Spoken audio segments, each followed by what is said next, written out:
dugg ci mooy fi gars yi war a defee seen meeting bi. En fait daf ma interpellé sur beaucoup de choses quoi ma ne. benn ndaje politique la parce que maa ngi doon gis image yi depuis quasiment 3-4 jours yoo xam te ni le soir da nga gis foofu noonu ay nit ngay gis image yi ma ne mais benn rendez-vous politique la boo xam te ni c'est prévu demain samedi. et depuis 4 jours soo demee foofu noonu da ngay foog ni buñ ne la meeting bi ci kanam la war a commencer doo ko weddi quoi parce que tellement y a du monde mais li ma gën a interpellé mooy. dafa ma jox eeru yenn événement yi faral di am Sénégal nga gis nit ñi dañuy bàyyi ko fu nekk ñëw di fa daan seen doole ma gis ay nit ñoo xam ne ay sifflet la ñuy jaay ay ñoo xam te ni ay mbiip yu gudd yooyu la ñuy jaay ñi café Touba la ñuy jaay ñi ay drapeau la ñuy jaay ñi ay t-shirt la ñuy jaay mais au fait dañ ko transformer benn marché quoi ñoo ñëpp ku ci nekk man benn waaye maa ngi koy xool sax maa naan kii moom jaaykatu café par circonstance rek ak yooyu noonu mais ku ci nekk njortu nga ni ci ndaje bii nii ci béréb bi war nga fi mën a dàq sa wërsëg jaaykatu ndox bi jaaykatu gerte bi ci côté même ñi nga xam te ñooy jaay aux alentours foofu yëpp dafay fees même def nañ benn parking occasionnel sax taxi chauffeur taxi yi foofu noonu oto yi lépp quoi en fait je me suis dit que ni cet événement am na benn dimension économique boo xam te ne ni su au niveau local boo xam te am na ko mais duñ ci sax bàyyi xel quoi et puis da nga koy analyser sur deux dimensions bi ci njëkk mooy la personne bi woote fan la ko nit ñi teg fan la ko la jeunesse teg fan la ko ses militants teg mythe bi ñu doon woote est-ce que le mythe s'est effondré parce que nit buy woote ak nit bu ñu jox bu mu téye ba nuppi du benn kii wut ak ki yor du benn li ñuy njëkk di gis lu ci bëri gis nañ ko fi avec des présidents de la république yoo xam te ni dañ daan romb ay xale ay mag di jooy di ko topp bi muy wut après bu demee ba jot plus le temps passe ngay gis ne mythe bi dafay commencer di dañ ba bu wooteetee sax man exemple bi may jël man après élection présidentielle 2012 daje naa poste Thiaroye ak Ablaye Wade muy def campagne tournée génn ci kaw oto bi noonu mais à part oto yi ko daar y a personne nit ñi ci biir oto bi ñu naan Ablaye Wade da nga ne c'est-à-dire que période boobu noonu mythe bi mu nekkoon ak bi muy door a agsi au pouvoir nga xam te dem na fii ci benn béréb boo xam ni sax dañ ay samba booye fa nekk mu wàcc dem ci ñoom ñoo ñëw di saafonte ak moom di wax ak moom mais loolu noonu bu demee ba effondré wu mais tu vois que ni le leader de Pastef mais plus de 18 mois ba ñu ñëwee au pouvoir ba léegi ñëpp dañoo wax ni le mythe s'est effondré ñu woote ndaje bi mais engouement bi kenn mënul wax nu mu toll des Sénégalais de partout se mobilisent pour ñëw ci événement boobu noonu man je me suis dit que ni voilà am na loo xam te ni mënoo koo natt ci par exemple jëmtuwaay yi ñu yor fii nii pour wax nit bi nii nga koy natte wala yooyu noonu da ngay wax ni am na loo xam te ni mbiru yàlla la yu nekk ci biir et puis loolu nag su amee ci surtout période bi ñu nekk nii am na nu ñu ko war a jëfandikoo ni ñu ko war a jëfandikoo mooy on a un état boo xam te ni c'est incarné par le président de la République du Sénégal c'est le président de la République à côté moo am un premier ministre boo xam te ni nii lu mel ni man mosuma ko gis samay at bëriwul nag mais yaakaaruma ni daan na fi am quoi lu mel ni nit woote ndaje ñu semaine bi yëpp ñu jàpp ni chaque jour ndaje boobu la loolu pour man bu dee mas na am mosuma ko gis quoi y a une énergie boo xam te dafay drainer autour de la personne énergie boobu noonu nag du lu ñuy disperser énergie boobu noonu du la ñuy jéem a kii mais dañ koy jéem a fédérer jéem a xool naka lañ ko mën a utiliser ci anam bu baax mooy lépp loo xam te ni tey esprit malveillant la naka la ñuy mën a def ba écarter ko lépp loo xam te ni tey mën na tax énergie boobu noonu nga xam te ni dafa mel ni luy bax di wañax pour mu bañ a déborder da nga koy canaliser de sorte que lu positif rek nga ciy jële dootoo am loo xam te mosoon na fi am ci ay jamono ñu dugg ci yenn dérive yu demee noonu donc man loolu dem bi ma ko gisee dafa doy waar quoi moi je me suis dit que ni lii boo fi rombee doo wax ni lii événement politique la quoi et puis doone événement boo xam te dafa war a ñëw dans 2 jours 3 jours la donc am na beneen aspect yu bëri yoo xam te mënees na ko ci wax ci biir comment ça mobilise démb bi ma fa jaaree j'ai vu la presse mais da ngay xool benn côté des trépieds rek ngay gis noonu kenn mënul wax ñaata organe de presse ñoom ñoo fa nekk alors que événement bi commencé gul et puis là c'est un autre indicateur sax parce que quand tu vois par exemple la presse classique tu vois que ni c'est boycotté quoi y a rien on n'en parle pas ci presse classique bi alors que boo demee la nga fa fekk ci ay journalistes kenn xamul nu mu toll premier jour bi ñu ubbee accréditation yi on a eu ñu ngi wax lan 490 accréditation bi ñu koy door a ubbi. alors qu'on parle de même 3 heures bi ñu ko lancé 3 heures après. 3 heures après. tu vois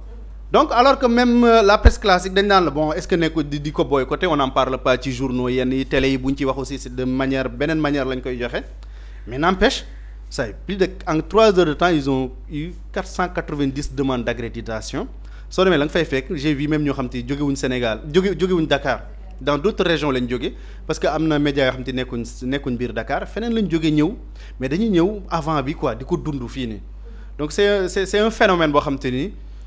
ak lu mën a nekk sa professionnel ak foo mën di nekk en fait c'est une réalité c'est une évidence. boo ko bëggul admettre wala nga bëgg koo analyser ne wala nga jëm feneen rek da ngay dugg ci naafeq wala nga dugg ci voilà ci ñun journalistes yi ñu sonal damay jéem wax naa lii damay jéem a équilibré damay jéem a lool ça c'est une évidence quoi boo fa rombee da nga koy gis ni y a l'économie qui bouge ñëpp a ngi ci si gis seen bopp et puis loolu li nga mën a gis say bët la mais da lay leer na dafay am sax yeneen proportion yoo xam te ni yow mënoo ko natt ak bët mais ça fait bouger beaucoup de choses et voilà pour ne pas bu ma bañul woon exagérer dama naan ça fait bouger le pays. Boury ndax nga gisee depuis bi wàccaay bi ak engouement bi nga xamante ni am na ko waxtu bi tembe. waaw pour man ne gis nga boo ko bëggee analyser da ngay am un peu de recul moom la Ismaïla junj le fait que mu touche aspect boobu rek dafa am solo c'est-à-dire que jëlal recul en tant qu'observateur nga observer la situation di ci mën a def une analyse objective parce que man benn moo ma ci teel dañ ko organiser en fait depuis fan yi je me pose la question un parti politique ou bien un président de parti politique est-ce que crime la pour que mu organiser une manifestation woo ay militants am woo ay sympathisants am woo ña nga xam ni sax xëy na peut-être ay sénégalais lañ pour que ñu wax ndaanee li nga xamante ni mooy yoruñu réew mi je vois que avec l'avènement de Ousmane Sonko la woo say militants ak say sympathisants nekk crime et pourtant boo jëlee week-end passé y a un président de parti politique bu organiser son anniversaire dans une salle fermée dégguma kenn ku ko ne non ministre nga demal nga lijjanti sa poste ministre nga demal am nga des missions yu la war c'est pas le moment ngay organiser meeting mais après vous vous dites que moo tax ma naan pour analyser ko da ngay am recul après vous comprenez que ñiy wax loolu c'est parce que c'est pas l'homme politique bii def meeting moo leen intéressé mais c'est la personne bi nga xamante ne ni kan la ci nit ñi mooy poser problème moom laa doon jël exemple benn jour dama gis Abass Fall ànd ak bi mu nekkee ministre di dox ak président Diomaye ci tapis rouge bi mais posé wul problème suscité wul polémique ma seetaan beneen docteur Abdourahmane Diouf mi ngi ànd ak le président de la République ñuy doxandoo ci kaw tapis rouge bi créé wul polémique kañ la créé polémique ki nga xam ne ñaar ñooñu ma lim dañu nekk ay ministre seen kilifa premier ministre bi moom bu doxee ci tapis rouge bi moom c'est un problème donc après vous vous rendez compte que nit ñi du ñu analyser la situation avec recul mais mbir mi dañ koy analyser selon la personne moo tax moom li may wax sànq est-ce que c'est un crime un homme politique organiser une manifestation woo ses militants woo ñi koy safoo sax te amuñu carte membre wala woo sénégalais yi nga xam ne tey dañ leen di ñëw leen ñu waxtaanee état ca lan leen waxoon ba ñu nekk dans l'opposition ak bi ñu toogee lañ fi fekk ak yeneen i mbir yoo xam ne war nañu ko mën a taaj ci penc mi et man lenn laa ci jàng mooy dafa am lenn lu ñu yàgg a gëmloo muy état wuy dafa am benn mythe dafa am une réalité dafa mais gis nga les sénégalais ni ñu yoree seen réew dañu ko war a xam man je suis pour chaque président tey bu jëlee pouvoir ba génn yenn ci ay mbir mu bind ko def ses mémoires expliquer yenn ci ay mbir yoo xam ni état la et je pense que tey c'est une bonne nouvelle le fait que tey ndaje boobu war a am suba mu war a nekk loo xamante ni xëy na peut-être njàngale lay nekk mais waxtaan lay nekk diggante ñun ñi nga xam ne fal ngeen ñu ak yéen ñi nga xam ni dañu war tout le temps di waxtaan ak yéen di communiquer ak yéen lu tax ma ne affaire bi damay des foofu ba tey ñu war ko analyser de manière très lucide damay jël ñenn ñi nga xam ni commencé nañ wax ne sur le plan économique da ngeen ñu jaay dëkk bi dafa nekk ci situation économique bu extraordinaire ou bien bu catastrophique boog je veux dire lu tax ngeen ñu wax loolu ba pare dem di organiser meeting comme si que le problème des Sénégalais la situation économique suba samedi lañ ko war a régler suba c'est-à-dire que Ousmane Sonko bu bañoon ni du def mobilisation suba benn jour boobu mu ko ñàkk a def dafay tax économie bi lépp jaar yoon réew mi naat ñu am ay milliards Sénégal émergent alors que l'aspect économique boobu dama ciy taxaw Ismaïla dafa laal des points yu am solo vous vous rendez compte que y a des jeunes yoo xam ni sérigraphie la ñuy def da ngay am un objet que ce soit des tasses ou bien des t-shirts ou bien des casquettes nga bëgg ko personnaliser jeunes yooyu noonu xëy na peut-être toog na pendant 1 an gañewul 10 marchés c'est-à-dire boo jëlee ay t-shirts yi mu floqué ci 2025 bi xëy na peut-être matul 200 t-shirts jeune boobu tey ci benn événement bi xew suba am na possibilité floqué 500 t-shirts wala 1000 t-shirts jeune boobu permettre nañ ko ci benn événement benn jour chiffre d'affaires am mu augmenter ko ou bien tripler ko parce que gars yi fay dem dañuy soxla ay casquettes dañuy soxla ay t-shirts tey par marché boobu noonu pour man les économistes war nañ def ay gëstu par rapport ak l'impact économique xam nga Sénégal dafa am ay ndaje yu mag yi fi am bu weesoo dañuy def le bilan ne événement bi jur na nangam ci ay milliards par exemple da ngay jël exemple bu ñu ne Magal Touba da ngay gis am ñenn ñu naan non Magal dafay am 2 jours avant Magal wala ay fan avant Magal bu tombé mercredi nag gars yi dañuy tàllal ba semaine bi yëpp économie bi dafay taxaw te pourtant avec recul un économiste au lieu que mu xool l'impact sur le plan national mais dafay xool l'impact lieu ba c'est-à-dire lieu ba ñooy jógee yeneen dëkk di fa ñëw économie la buy créé wu ci benn zone ña fay ñëw dinañ jënd jaaykat ya man sama benn maam bu ñu daf ñuy expliquer dañ daan jógee Dakar Touba am dañuy dem jaay te bu ñuy jaay opportunité la li ñu am ci chiffre d'affaires du bokk ak moment bi ñu nekkee Dakar di def seen liggéey c'est-à-dire économie bi foofu nga koy nattee gis nga moom laay wax il faut que gars yi bu ñuy analyser ñu am un peu de recul c'est-à-dire que tegal na le des intérêts personnels tegal na le parce que mer naa tegal na le parce que lii naqari na ma nga perdre li nga xam ne mooy lucidité gis nga loolu analyser mbir te àndoo ceeg benn recul mooy doo lucide tu seras pas lucide man en tant qu'une personne moom damay analyser dama ne l'impact économique demal nga wax ko jeune bi nga xam ne dafay sérigraphie lay def defal wax ko jeune bi nga xam ne infographie lay yëngu Ismaïla wax na ko en dehors de ces activités là nga xam ni tey plusieurs jeunes ou bien plusieurs entrepreneurs yi ñu ubbi seen entreprise di floquer ay mbir gis nañ ci seen bopp demal nga mesurer l'impact ñaata la ci ay millions la générer par rapport ak ñooñu boo demee laaj leen xam nga Sénégal dafa ne gis koo xam ne entreprendreul musul entreprendre wala bu entreprendre tamit amu ci talent ou bien dafa échouer kooku noonu tey mooy toog ne moom dafay analyser mbir te nattul le poids économique bi loolu créé yow loolu ngay wax demal nga laaj ko jeune bi nga xam ne moom gis na boppam ci événement bi kooku boo ko laajee xam nga la lay wax ce jeune entrepreneur xam nga la lay wax Sonko na def chaque samedi mu def meeting ñi ci gis seen bopp noonu jeunes yi yëngu ci secteur yooyu noonu boo demee laaj leen tey dañ la naan Sonko chaque samedi del def meeting kon ñooñu meeting bi arrangé na leen parce que ñi ciy gis seen bopp sur le plan économique même bu fekkee sax demuñu fa amuñ fa yitte mais ñeneen ñi nga xam ne ñi ngi def d'autres activités ca kanam jaay ko du ndox bi da ciy gis boppam kii jaay leneen loo xam ne ay ñam la di ciy gis boppam leneen ak leneen dañ ciy gis seen bopp donc pour man foofu lañ ko war a analyser mais comme ni ma ko waxee sama njëlbeen lenn moo ma posé problème Sénégal pour la première fois ci histoire politique Sénégal un président d'un parti politique ñu ne ko bul def meeting c'est la première fois ci histoire ñu ne ko waroo def meeting c'est-à-dire mën nañ ko nangu ñëpp ba mu des yow loolu nag li muy nduru mooy manque de lucidité et je pense que nit nag sénégalais kenn moomu leen yaakaar naa ña fa dem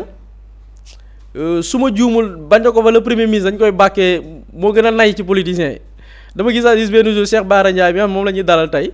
dama ko saraan benn vidéo muy wax ni màggal dafa jot Ousmane Sonko mu koy wax may man nag gaa màggal gi mu ne ko may yoruma lu ma la maye nag donc jëmm ji boo ko nag caricaturé da nga daan peut-être mooy bokk na ci politiciens yi gën a nay donc kooku noonu tey dalee leen ni liy drainé wu ci ful yëpp c'est des gens yi nga xam ne ñooy investir dajale seen i dërëm ak ñaar dërëm préparer seen mobilisation et puis on va voir parce que ñun journalistes aussi et c'est que dafa junj naroon naa ko fàtte les journalistes tey les chaînes YouTube depuis bi affaire yi commencé mais chaîne YouTube yi ñu ngi ciy gis seen bopp parce que ñi yor chaîne YouTube ñu ci bari boog ñi nga xam ne peut-être amuñu des publicités et tout mais YouTube moo leen di permettre ñu mën a supporter yenn charges yi tey jëlal plusieurs chaînes YouTube yoo xamante ne ni depuis semaine bi yëpp ñi ngi def des directs mais ces directs là mais dafay générer du revenu chaîne YouTube yooyu tey ki toog xam ne moom soit entreprendreul wala mës naa entreprendre sax mais dafa échec wala ubbi na chaîne YouTube waaye mënul am 1000 vues kooku noonu tey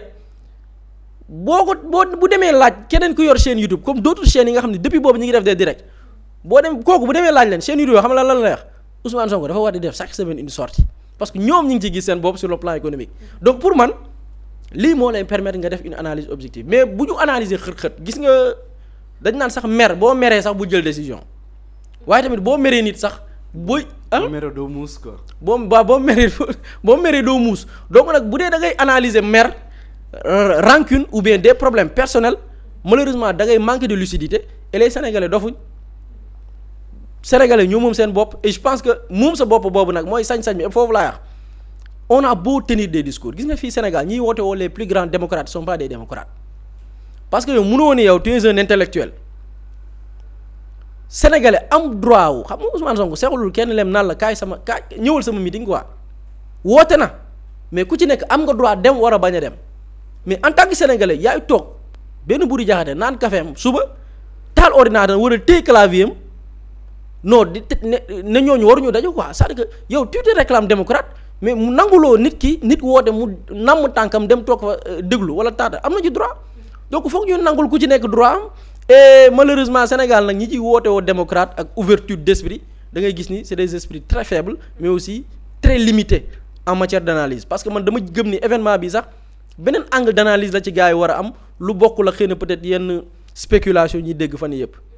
peut-être aussi waxtu yu néew moom moo ci des mu mel ni équipe Xalaat TV tamit internet yi mën nañ leen faa xaar. waaw dinañ fa dem incha allah dinañ fa dem wax naa leen ko suba moom dañ leen defal ñaari équipe incha allah dañ leen defal une équipe d'analyste fii nii sur le plateau ak ñoo xam te ni aussi dañuy nekk sur le terrain di leen dundaloo événement bi en direct donc avec Xalaat TV moom dara du leen ci raw tey aussi lañ koy commencer incha allah suñ paree nii aussi dinañ demaat sur place ñu jéem a xool lakkal nañ leen fay mën a dégtal li ma bëggoon terminer rek mooy. en fait parce que soo xoolee li fa nekk démb soo xoolee image te ñu ne la meeting bi ginnaaw suba la man je me demande est-ce que nit ñi dinañ fa xej parce que en fait da nga naan ñi dëkk à côté du stade wala ñi dëkk à côté ñoom ñoo fa nekk pour le moment mais t'as l'impression que événement bi tey la boo fa ñëwee boo fa jaaree ci guddi bi da ngay foog ni mbir mi léegi mu tàmbali quoi ci kanam lay tàmbali tuuti donc bu nit ñi ñëwee dama doon de parce que ni Ousmane Sonko waxoon affaire yi xam naa foofu rek la ñuy mën a xej waaye yaakaar naa ni. li ma en tout cas ni ma gis affaire yi moom yéeme na loolu yaakaaruma ni dinañ fa xej de en tout cas dina kéemaane torop. je me suis dit que peut-être stade bi dafa nekk en construction sax mais est-ce que jëloon même biir stade bi nga xam ne gars yi dañuy nekk ci suuf nekk ci kaw ak yooyu est-ce que du woon sax xaw a tànne tuuti quoi.